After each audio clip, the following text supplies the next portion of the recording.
그래서 거기 122페이지 보시면 우리 수량 결정 방법에는 세 가지가 있다 그랬습니다. 몇 가지가 있다 그랬어요?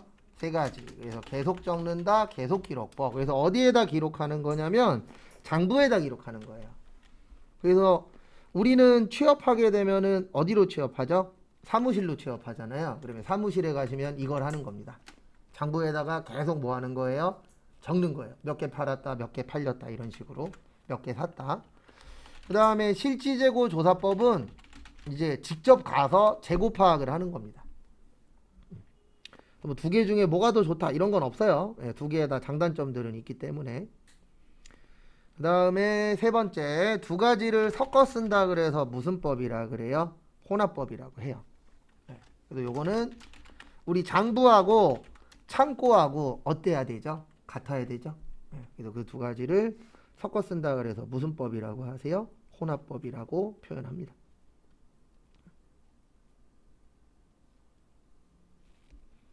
다음에 또 다음 거 보시면은요. 단가 결정 방법. 그래서 단가는 하나씩 일단 요거 먼저 볼게요. 교재에 맞춰서. 계속 기록법 거기 보시면 상품의 매입 또는 판매가 있을 때마다 내역을 기록함으로써 매출 수량과 기말 재고 수량을 결정하는 겁니다. 그래서 말 그대로 그냥 어디에다 계속 쓰시면 된다고요. 네, 장부에다가 계속 적으면 됩니다. 그래서 계속 적는다 그래서 계속 기록법. 그 다음에 두 번째 보시면은요. 실지재고 조사법. 그래서 실지재고 조사법은 직접 창고 가서 확인하는 거예요. 왜냐면 우리가 창고에 몇 개 있느냐 중요해요, 안 중요해요? 중요하죠. 그래서 창고 가서 직접 확인하는 방법이다라고 봐주시면 되세요. 그 다음에 세 번째 이제 섞어 쓰는 걸 혼합법. 그래도 그거는 그 종류 좀 잘 봐두시고요. 123페이지 보시면 저기 재고자산 감모손실이라고 있어요. 그래서 감모손실의 뜻이 뭐냐면은요. 감모의 뜻이 이거예요. 감모의 뜻이 수량 부족이에요. 그러면 생각을 해보십시오. 우리 회사에서 수량이 부족하면 돼요, 안 돼요? 안 되죠. 네. 그래서 우리 회계에서는 그 부족하면은 그 부족한 거에 맞춰서 회계 처리를 하도록 되어 있습니다. 그래서 그 회계 처리하는 걸 뭐라 그래요? 감모 손실이라고 표현을 하세요. 그것도 참고를 좀 해주시고요. 그 다음에 또 하나씩 보시면 요 감모는 두 가지로 나누어집니다. 정상하고 비정상으로 나누어져요. 이거 시험 문제에 나오면 이런 거 물어봅니다. 정상 때 어떻게 되고 비정상 때 어떻게 되느냐. 요런 게 이제 시험 문제로 나오니까요. 그거는 참고를 좀 하시고 그 다음에 다음 거 보시면은요. 다음 거 보시면 정상적일 때는 원가 처리하도록 되어 있어요. 그러니까 정상적인 게 뭐냐면 우리 회사에서 예측 가능한 거. 그래서 우리 회사에서는 뭐 매년 뭐 1%씩은 없어지더라. 이런 식으로 이제 예측 가능한 거를 뭐라 그래요? 정상적이라고 표현합니다. 그래서 정상적일 때는 원가 처리하는 거고요.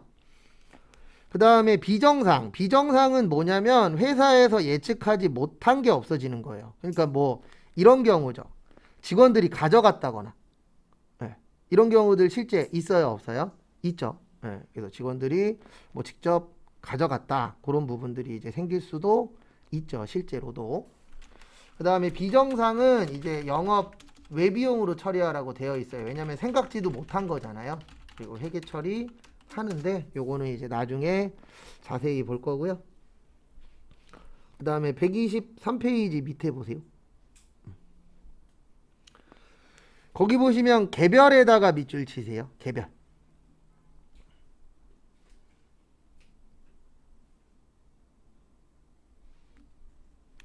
그 개별의 좋은 점은 뭐냐면 이제 요건 이제 단가 결정 방법인데 첫 번째로 개별법이라고 있습니다. 개별의 가장 좋은 점은 가장 정확해요. 왜 정확하냐면 요건 말뜻을 좀 이해하시면 도움이 되실 거예요. 개별의 뜻이 뭐죠? 네, 몇 개씩? 하나씩. 그래서 하나씩 하는 거를 개별이라고 해요. 그래서 개별법은 가장 정확합니다. 왜냐하면 몇 개씩 계산하니까요. 하나씩. 우리 헷갈리시면 그거 생각하시면 돼요. 개별 포장. 우리 뭐 명절이나 그럴 때 하나씩 포장해서 주잖아요. 그런 거를 뭐라 그래요? 개별 포장이라고 표현합니다. 참고하시고. 그 다음에 두 번째 선입선출법. 선입선출법은 먼저 들어오는 게 먼저 나가는 거예요. 그래서 요거는 시험 문제에 나오면 이렇게 잘 나와요. 어떻게 나오냐면은 선입선출법은 실제 물량 흐름과 일치한다. 이런 식으로 잘 돼요. 저게 무슨 뜻이에요? 실제 물량 흐름과 일치한다는 실제 회사에서 어떻게 판다? 선입선출법으로 판다라고 봐주시면 됩니다. 그래도 우리 실제 회사 가시면 아니면 여러분들이 사업을 하신다라고 하면 선입선출법으로 팔잖아요. 그래서 먼저 들어온 거 먼저 뭐 할 거예요? 팔겠죠. 그래서 그거를 무슨 법이라고 하세요? 선입선출법이라고 합니다.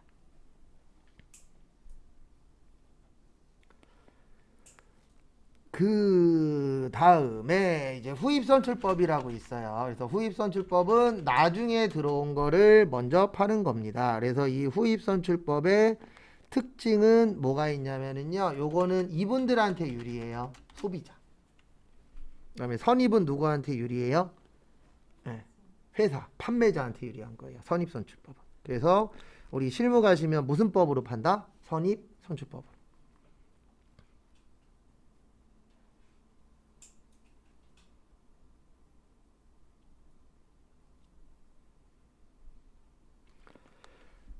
그 다음에 이제 가중평균법이라고 해서 네 가지가 있어요. 여기에다가 계속기록법을 쓰면 이동평균법. 그 다음에 여기에다가 실지재고조사법을 쓰면 총평균법인데 제가 뭔지 보여드릴게요. 하나씩. 그래서 뭐 이런 경우입니다. 어떤 경우냐면은 우리가 이럴 수 있잖아요. 어쩔 수 있냐면 만약에 1월 1일 날 샀어요. 몇 개 샀냐면 10개에 1,000원 주고 샀어요. 그러면 얼마 되는 거예요? 10,000원 되겠죠. 그 다음에 1월 11일 날 또 샀어요. 10개를. 근데 요때는 1,200원 줬어요. 그래서 12,000원. 그 다음에 1월 21일 날 팔았어요. 몇 개 팔았냐면 15개를. 요건 안 적으셔도 돼요. 프린트로 드릴 건데 이거 똑같은 거 가지고 꽤 여러 가지를 해야 돼서 뭐 적으셔도 지장은 없습니다. 그래서 같이 또 보시면은요.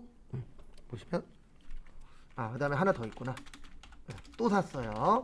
10개를 1,400원에 14,000원.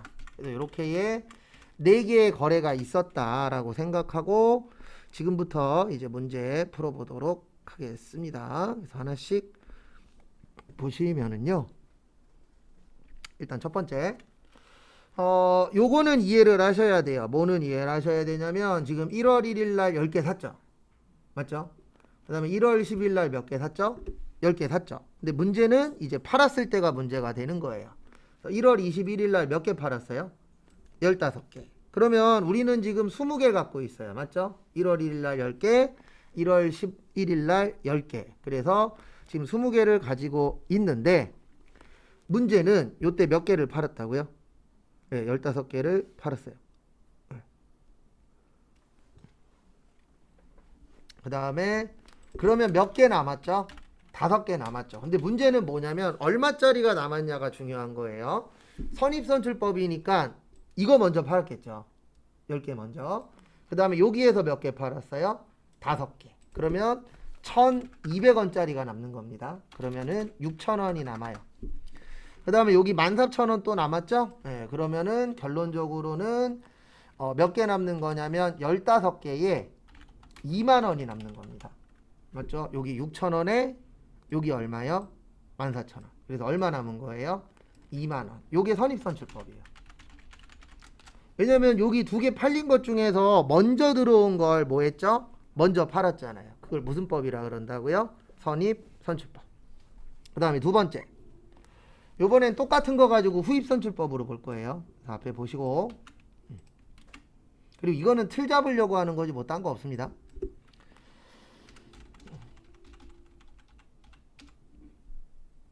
여기도 팔았잖아요. 뭐 했다고요?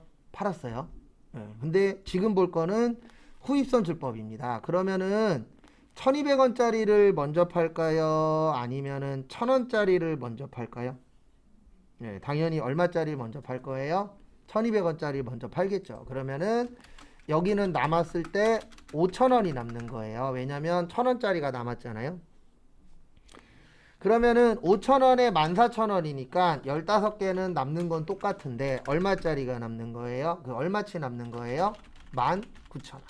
그래서 먼저 들어온 거 먼저 판다 그래서 무슨 법이라 그런다고요? 선입선출법. 그 다음에 나중에 들어온 거 먼저 판다 그래서 후입선출법. 그 다음에 요번에 보여드릴 거는 이동평균법 보여드릴 거예요. 앞에 보세요. 이동평균법의 뜻은 이렇게 되어 있어요. 어떻게 되어 있냐면 이동평균법은 단가가 다른 경우 단가를 재계산하라고 되어 있습니다. 뭐가 다를 때요? 단가가 다를 때. 그래서 단가가 다르면 단가를 다시 계산해라. 이렇게 되어 있어요. 그래서 어떻게 하는 거냐면 이렇게 하는 겁니다. 어떻게 하냐면 여기 보세요.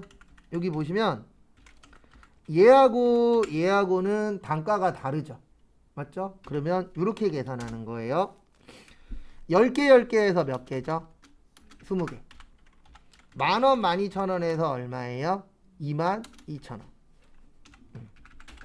그러면 20개에서 22000원 나누면 얼마 나와요? 1100원 나와요. 이렇게 단가를 다시 계산하는 거예요. 왜냐면 얘는 1000원짜리예요. 얘는 얼마짜리죠? 1200원. 그러면 단가가 같다 다르다? 다르다. 그럼 단가가 다르면은 다시 계산을 하도록 되어 있습니다. 그 다음에 1월 21일 날 몇 개를 또 파셨어요? 5개를 또 파셨어요. 그러면은 몇 개 남죠? 5개 남겠죠. 그 다음에 1100원짜리가 남는 거예요. 팔기는 2000원에 팔았지만 내가 갖고 있는 건 1100원짜리잖아요. 그러면 5500원. 근데 또 문제가 생겨요. 무슨 문제가 생기냐면 여기 보시면 얘 얼마짜리죠? 1100원짜리죠. 얘 얼마예요? 1400원. 같아요? 달라요? 달라요. 다르면 또 계산하는 거예요. 그래서 15개에 19500원.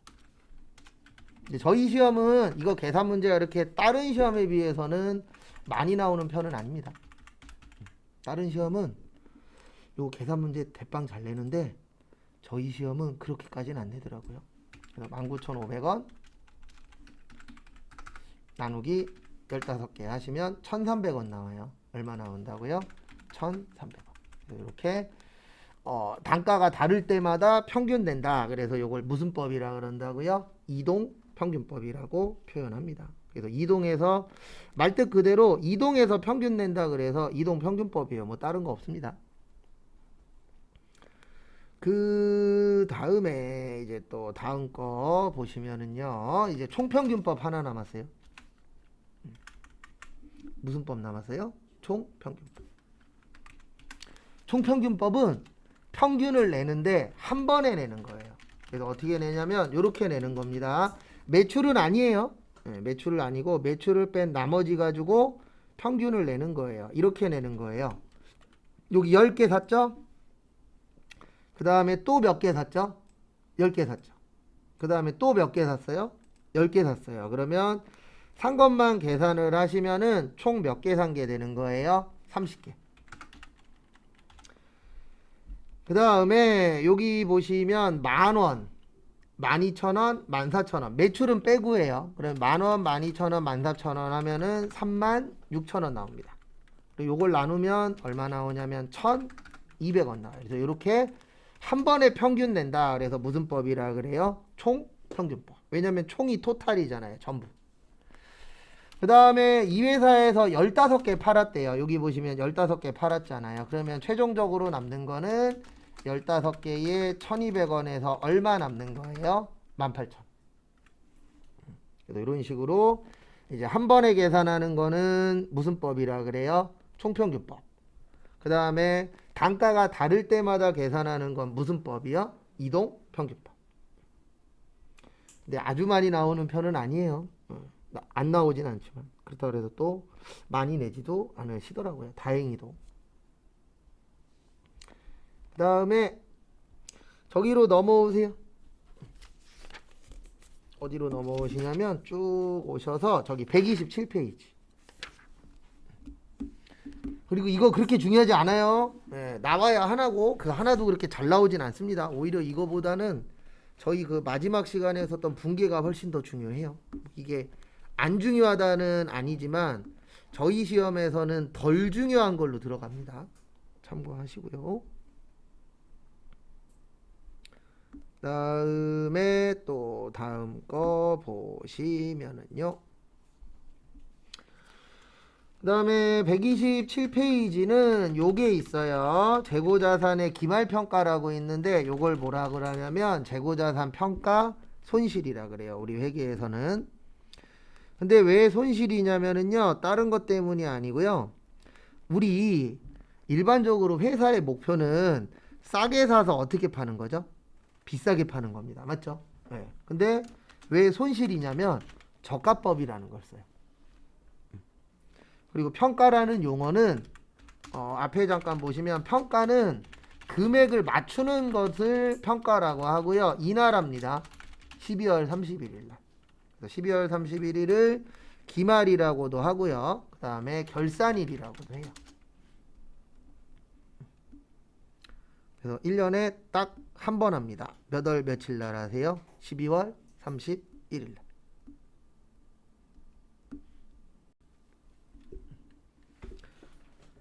그래서 평가라는 용어는 일반적으로 회계에서는 말일날만 쓰는 용어 중에 하나예요.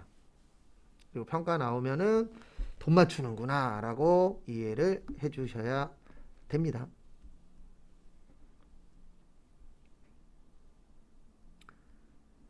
그 다음에 또 다음 거 보시면은요. 넘기세요. 여긴 나머지는 볼 거 없습니다. 그래서 쭉 넘어갈 거예요. 그 다음에 어디로 오시냐면 142페이지로 오세요.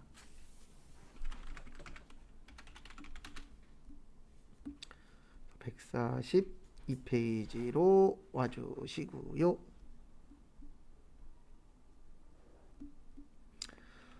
그 다음에 저희가 보실 거는요. 저희가 볼 거는 이제 비유동자산 볼 겁니다.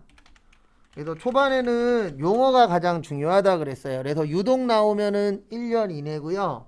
비유동 나오면 1년 넘는 거예요. 그래서 우리가 이거를 처음 가졌을 때 나는 이거는 1년 이상 갖고 있을 거야. 그러면 뭐가 되는 거예요? 비유동 자산이 되는 겁니다. 그래서 대표적으로 뭐가 있냐면은요. 저런 게 있어요. 네, 뭐가 있냐면은 우리가 그 뭐냐 그럴 수 있잖아요. 어떨 수 있냐면은 내가 보유할 때 1년이 넘어갈 수 있죠. 그래서 종류는 4가지가 있어요. 그래서 투자, 유형, 무형, 기타 이렇게 이제 4가지가 있고요. 시험은 유형하고 무형이 제일 잘 나옵니다. 시험 그 빈도수로 봤을 때는 그 2가지가 가장 많이 나오는 것 중에 하나라고 봐주시면 될 것 같습니다. 참고하시고. 그래서 제일 먼저 보실 게 투자자산이에요. 그러면 여기에서 문제. 투자자산은 무슨 목적이에요? 네, 투자 목적이겠죠. 그러니까 투자자산이잖아요. 그래서 목적은 하나입니다. 싸게 사서 비싸게 팔아야 돼. 네, 그게 목적이 되는 자산을 무슨 자산이라고 하세요? 기타 투자 자산이라고 표현을 합니다.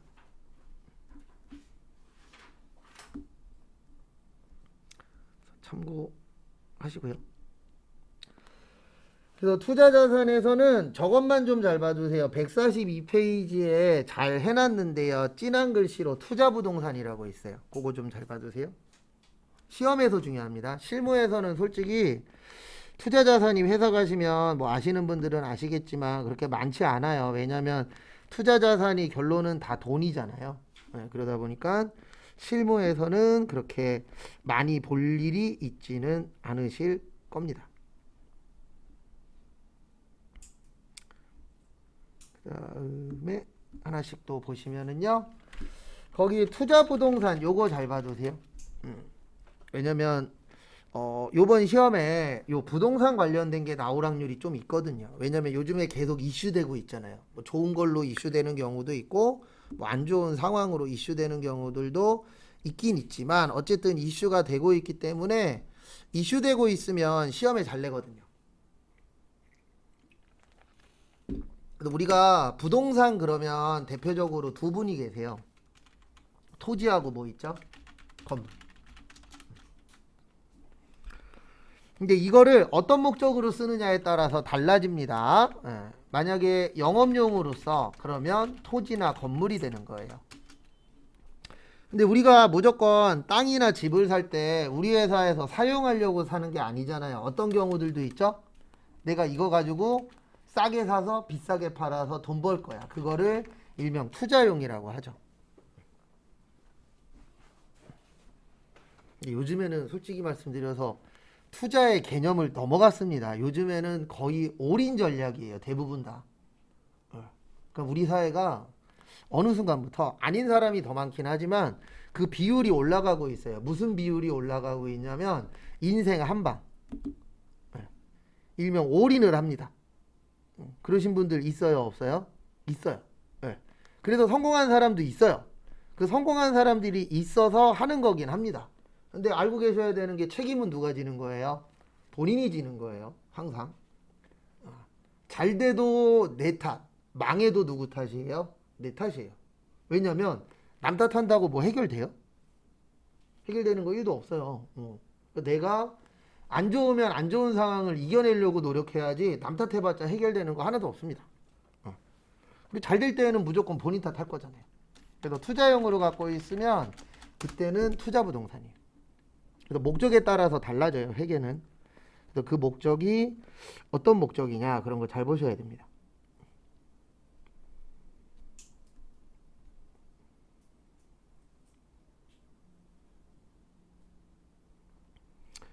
참고하시고요. 그 다음에 또 보실 게 거기 143페이지 중가운데쯤에 보시면 표에 매도 가능 증권이라고 있으실 거예요. 그거도 좀 잘 봐주세요.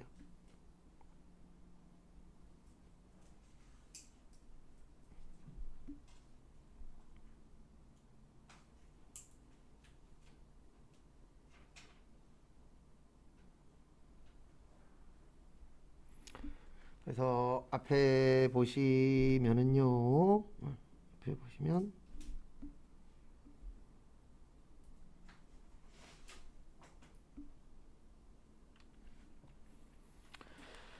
매도 가능 증권에서 요거는 나중에 문제 풀 때 많이 나와요. 평가 이익하고 평가 손실을 줄여서 제가 손익이라고 쓸 거예요. 그래서 앞으로 제가 손익이라고 쓰면 손실 플러스 이익을 합쳐서 표현하는 거다라고 봐주시면 됩니다. 그래서 매도 가능 증권 평가 손익은 거기 143페이지 박스에도 잘 써 있어요.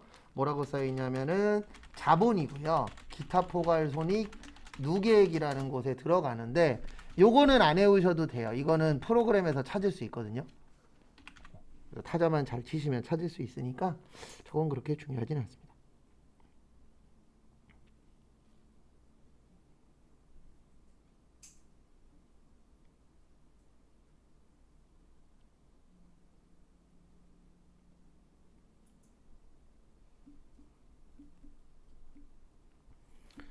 참고하시고요.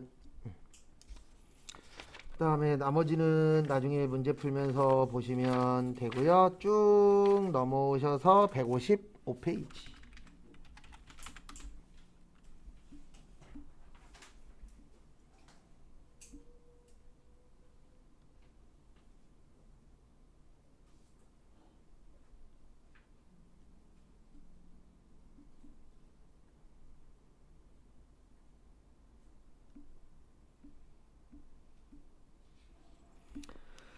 그다음에 155페이지 보시면 유형자산이라고 있습니다. 그래서 유형자산이 있고요. 그 다음에 요거 다음에 요거 볼 거거든요. 무형자산. 그래서 요거 두 가지 관련돼서 같이 묶어서 설명드릴게요. 또 유자가 무슨 유자죠? 있을 유자입니다. 무자는요? 없을 무자예요. 네. 그래서 이렇게 되는 겁니다. 유형자산은 일단 형태가 있어야 돼요. 그러니까 만질 수 있어야 된다는 뜻입니다. 그 다음에 무형은 뭐가 없어요? 형태가 없어요. 근데 나머지는 똑같아요. 유형이든 무형이든 일하는 데 써야 돼요. 왜냐면 일하는 데 안 쓰면 투자자산이 되거든요. 투자 목적이 돼버리니까.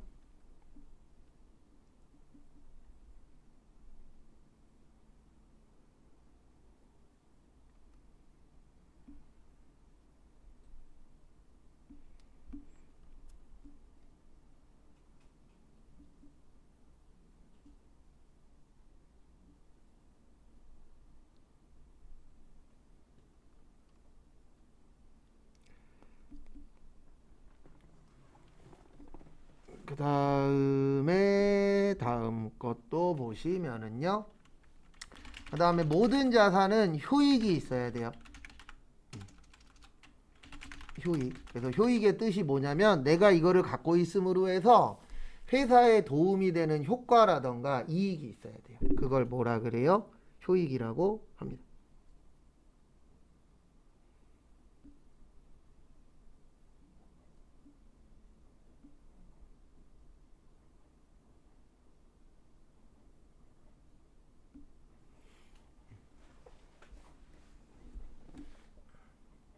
그 다음에 요게 빠졌구나. 둘 다 1년 넘어야 돼요.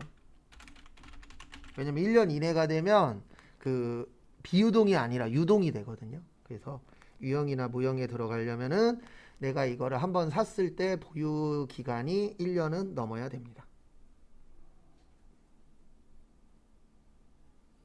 그리고 거기 155페이지 위에도 잘 써 있어요. 물리적 실체가 있어야 되고 1년을 초과해야 되고 그 다음에 영업활동 목적에 써야 되고.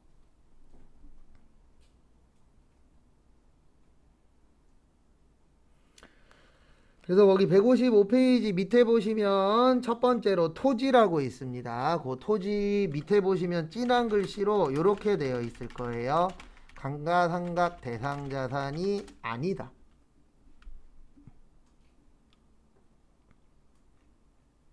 감가의 뜻이 뭐죠? 감가?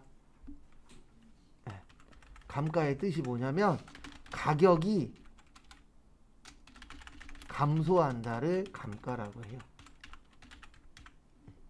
그래서 가격이 줄어드는 거, 그거를 뭐라 그래요? 감가라고 표현합니다.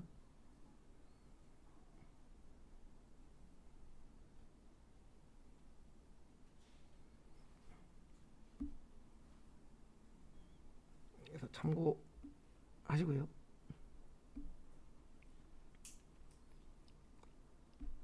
그 다음에 그래서 토지는 감가상각을 안 해요. 근데 왜 안 하냐면은요. 토지는 우리가 만들었어요? 만들어져 있었어요? 만들어져 있었죠. 네, 그래서 우리가 만든 게 아니기 때문에 감가상각을 할 수가 없다라고 보는 거예요. 왜냐면 감가상각의 뜻이 뭐냐면 쓰면 쓸수록 값어치는 올라간다, 떨어진다? 떨어진다. 그래서 지금 우리나라에서 이 감가를 못하고 있는 것 중에 하나가 실제로 실제에서 감가를 못하는 것 중에 하나가 저거였잖아요. 뭐였냐면은 부동산, 토지하고 건물. 특히 건물 같은 경우에는 오래됐는데도 비싼 집들 있어요, 없어요? 있죠. 근데 이제 그 공식이 앞으로는 깨질 겁니다. 그러니까 어떻게 깨질 거냐면 이런 식으로 깨질 거예요. 같은 지역에 있는 건물이야. 그러면 아파트라고 치면 새 아파트는 비싸고 헌 아파트는 싸게 될 거예요. 같은 지역이라고 봤을 때 지역마다 당연히 가격 차이 납니다. 서울이 비싸요? 인천이 비싸요? 서울이 비싸잖아요. 그건 어쩔 수 없어요. 왜 그러냐면 서울에 살고 싶은 사람이 많잖아요. 모든 물건은 수요와 공급의 법칙에 의해서 결정이 나는 겁니다. 그래서 비싸게 내놨는데 팔려. 그럼 비싸게 팔면 되는 거예요. 근데 지금 아파트 값이 왜 떨어져요? 비싸게 팔라고 내놔도 뭐하죠? 안 팔려. 그러면 가격은 떨어지는 거예요. 이건 어쩔 수 없는 거예요. 네. 왜냐면 모든 게 다 그렇게 되어 있으니까. 그래서 가격이 싸냐 비싸냐를 우리가 선택할 때 그게 뭐 딴 거 없어요. 네. 비싸게 내놨는데 팔려. 그러면 비싼 거고, 비싸게 내놨는데 안 팔려. 그러면 싸게 팔면 되겠죠. 그래도 기다리고 있다 보면은 어떤 물건들 가격이 떨어지는 경우들도 있어요, 없어요? 있죠. 그게 다 수요와 공급의 법칙에 의해서 떨어지고 늘어나고 하는 겁니다. 그래도 이제 앞으로 집값이 떨어질 거라고 저처럼 생각하시는 분들은 대부분 다 하나예요. 뭐냐면 없어요. 사람이 없어요. 인구가. 맞잖아요. 응. 저희 집 꼬맹이네 학교가 총 1학년이 3개 반, 2학년도 3반이에요. 네, 저희 집 꼬맹이가 지금 2학년인데 한 반에 18명 있어요. 네. 참고로 저는 국민학교 나오긴 했지만 저는 국민학교 3학년까지 야간반도 있었어요. 네. 그래 한 반에 54명이었어요. 그러니까 지금 3개 반이 저 학교 다닐 때에 한 반이었어요. 네. 그만큼 지금 인구가 어때요? 줄어들고 있죠. 그렇다고 해서 집값이 다 떨어진다는 얘기는 아닙니다. 이거 이제 지역별로 이제 편차가 심각하게 이제 벌어진다라는 얘기지. 그래서 잘 사는 지역은 집값이 올라갈 것이고, 예, 못 사는 지역은 집값이 뭐 할 거예요? 떨어질 것이고. 어쩔 수 없어요. 그 다음에 건물. 예, 건물은 이제 뭐 토지나 아파트나 뭐 상가 이런 것들을 다 뭐라고 표현을 해요? 일반적으로 건물이라고 합니다. 그래서 여기에서는 뭐 사옥이나 공장, 창고 뭐 이런 것들이 이제 건물이 되는 거죠. 꼭 참고하시고요. 그 다음에 보시면 구축물. 네, 구축물은 뭐냐면 땅 위에 있는 것 중에서 건물이 아닌 걸 구축물이라고 표현을 해요. 그래서 대표적으로 뭐가 있냐면은요, 저런 거, 저거 뭐였더라? 다리 같은 거, 아니면 뭐 굴뚝. 우리 굴뚝 보고 건물이라고 하는 사람 없잖아요. 예, 그런 것들을 뭐라 그래요? 예, 그 구축물이라고 표현을 합니다. 그것도 참고를 좀 해주세요.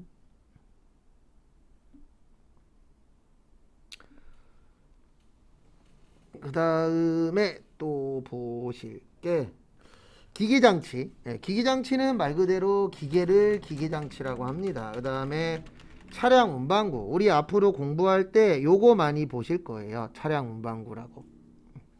차량 운반구를 이제 많이 보실 건데요. 차량 운반구는 그냥 말뜻 그대로 예, 자동차 관련된 거예요. 그래서 대표적으로 뭐 승용차나 뭐 화물차, 그 다음에 오토바이. 근데 오토바이는 오토바이라고 안 하고 뭐 이륜 자동차 뭐 이런 식으로 나옵니다. 바퀴가 2개잖아요. 그래서 뭐 이륜 자동차 이런 식으로 이제 출제가 되더라고요.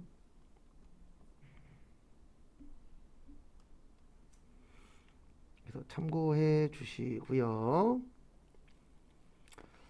그 다음에 또 다음 거 보시면은요. 건설 중인 자산. 네, 건설 중인 자산의 별표 하나만 쳐넣으세요. 건설 중인 자산은 언제 사용을 하시는 거냐면은요. 건설 중인 자산은 미완성됐을 때. 말뜻 그대로예요. 그래서 건설 중인 자산이다. 그래서 뭐라 그래요? 건설 중인 자산. 그래서 아직 완성 안 됐다. 이렇게 봐주시면 되세요. 그 다음에 다음 페이지 비품. 비품 많이 나옵니다. 공부하실 때. 그래서 비품 그러면은 1년 이상 사용할 수 있는 뭐 집기류나 비품류 이런 거를 이제 다 합쳐서 뭐라고 하세요? 비품이라고 표현을 합니다.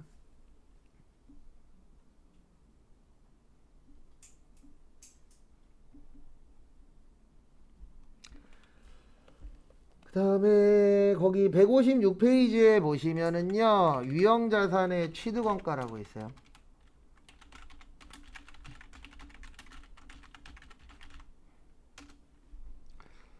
유형자산의 취득원가라고 있습니다.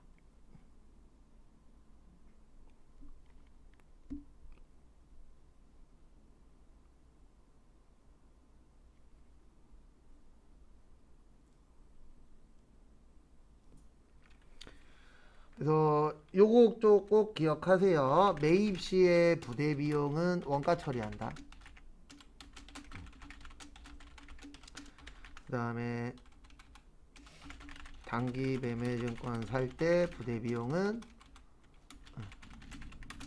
900번대 수수료 비용, 매출 시의 부대 비용은 그냥 비용.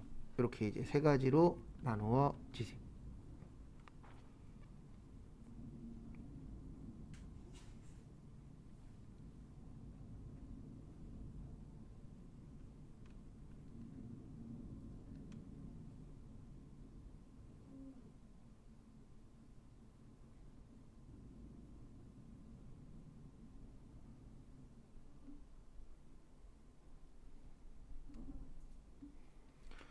그래서 부대 비용이라는 거는 추가 비용이에요. 부대 비용이. 네. 그래서 우리 요즘에 보면은 뭐 어저께도 잠깐 설명드렸지만 이제 치킨 값이 3만 원이라고 하잖아요.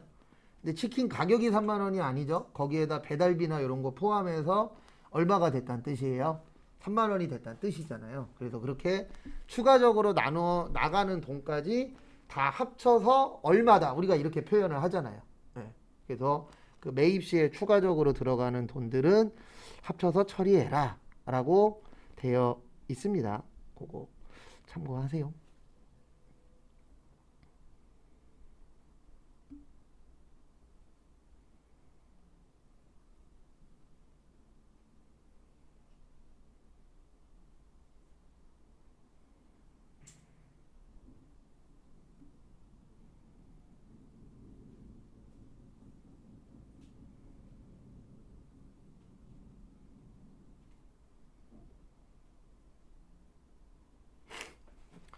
그거 잘 봐두시고요. 그 다음에 157페이지 위에 보시면 요거 시험에 잘 나옵니다. 157페이지 위에 보시면 취득후 지출이라고 있어요.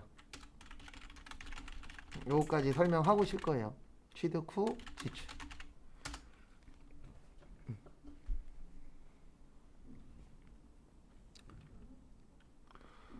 그래서 보시면 크게 두 가지가 있습니다. 자본적 지출하고 수익적 지출.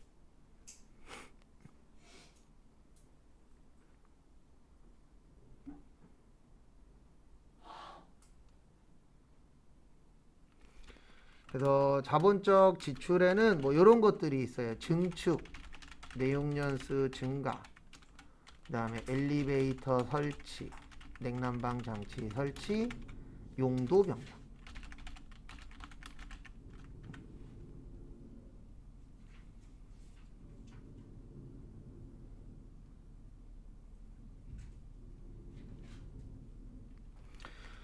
그래서 자산 처리. 그래서 이 자본적 지출은 뭐냐면은요, 돈 버는 행동이에요. 그래서 내가 돈을 벌기 위해서 요런 걸 했다. 그러면 이제 자본적 지출이 되는 겁니다. 그래서 하나씩 보시면은요, 첫 번째로 증축. 증축이 뭐냐면 증가시키는 거예요. 층수를. 그러니까 내가 만약에 3층짜리 건물을 샀어요. 3층짜리 건물을 사서 이거를 부시고 5층으로 만들었어. 그러면 당연히 3층짜리가 비싸요? 5층짜리가 비싸요? 5층짜리가 비싸죠. 그리고 헌 건물이 비싸요? 새 건물이 비싸요? 새 건물이 비싸잖아요. 그렇게 해서 가격을 올리는 거. 그 다음에 내용연수 증가. 내용연수가 뭐냐면은요, 저거예요. 사용기간. 그러면 우리 똑같은 물건을 쓴다라고 봤을 때, 오랜 기간 쓰면 좋은 거예요? 나쁜 거예요? 좋은 거죠. 그래서 내가 만약에 5년 동안 쓸 수 있었는데 부품을 갈았더니 10년 동안 쓸 수 있대. 그러면 부품 갈고 쓰는 경우들도 있어요? 없어요? 있어요. 왜 그러냐면 오래 쓰는 것도 돈 버는 거니까. 그 다음에 엘리베이터 설치. 우리 엘리베이터 있는 곳이 비싸요? 엘리베이터 없는 곳이 비싸요? 당연히 있는 곳이 비싸죠.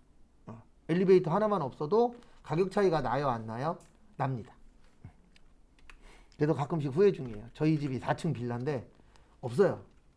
엘리베이터가.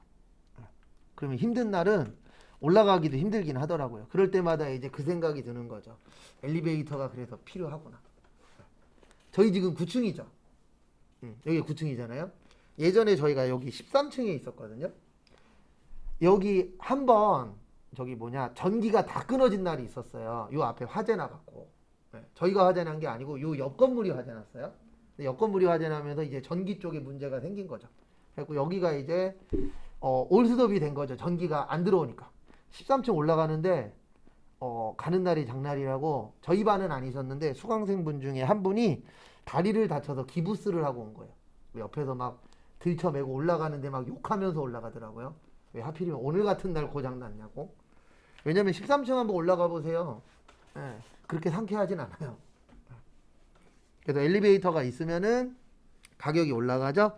그 다음에 냉난방 장치도 똑같아요. 냉난방 장치도 우리가 냉난방 장치가 있냐 없냐. 그러니까 이런 거죠. 원룸 같은 거 보시면은 풀옵션이냐 노옵션이냐 차이 있어요 없어요? 있죠. 당연히 뭐가 좋아요? 풀옵션이 좋죠. 근데 가격은 어떻죠? 비싸죠. 그 다음에 용도 변경. 용도 변경은 뭐 이런 거예요. 어떤 경우냐면 요건 썼다 지울 건데 내가 만약에 땅을 갖고 있어요. 근데 이 땅이 농지예요. 뭐라고요? 농지. 그러면 농지는 뭐만 지을 수 있죠? 농사만 지을 수 있습니다. 근데 갑자기 내 땅 위에 저게 나오겠대요. 네. 뭐가 나오냐면은 갑자기 상업지로 바뀌었어요. 아니면 주택지로 바뀌었어요. 그러니까 갑자기 내가 갖고 있던 땅 위쪽에 신도시가 들어온대. 이럴 수 있어요 없어요? 있죠. 그러면은 이게 용도가 바뀜으로 해서 돈을 벌 수 있다 없다? 있다. 왜냐면 농지는 대부분 싸거든요. 근데 주택지는 집 지을 수 있는 거잖아요. 이렇게 바뀌면 가격이 올라요 떨어져요? 올라요. 그래서 맨날 보면은 그런 거 나오잖아요. 뭐가 나오냐면은 저거 좀 슬픈 얘기긴 하지만 정치인들 친척들은 돈 많이 벌잖아요. 네. 뭘로 많이 벌어요? 정치인들이 여기가 신도시로 이제 발전을 할 거래. 그리고 그런 정보가 빠르잖아요. 그러니까 친척들이 그런 데 가갖고 땅 사요 안 사요? 삽니다. 뭐든지 다 정보전이에요 앞으로는. 네. 왜냐면 이게 언제 어떻게 될런지 잘 모르잖아요. 근데 그런 위에 있는 분들은 빨리빨리 아는 정보들이 있어요 없어요? 있죠. 근데 그 정보가 100% 맞는 건 아니에요.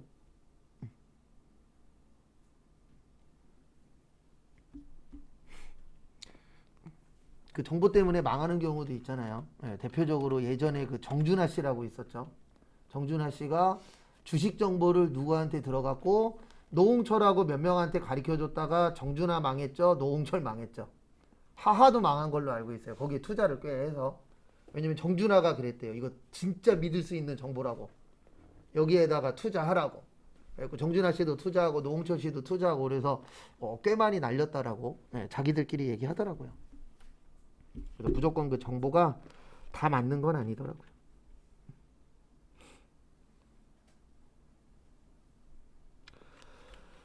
그 다음에 다음 것도 보시면 수익적 지출은 원상 회복, 그 다음에 능률 유지, 그 다음에 대표적으로 페인트 칠, 그 다음에 유리창 교체.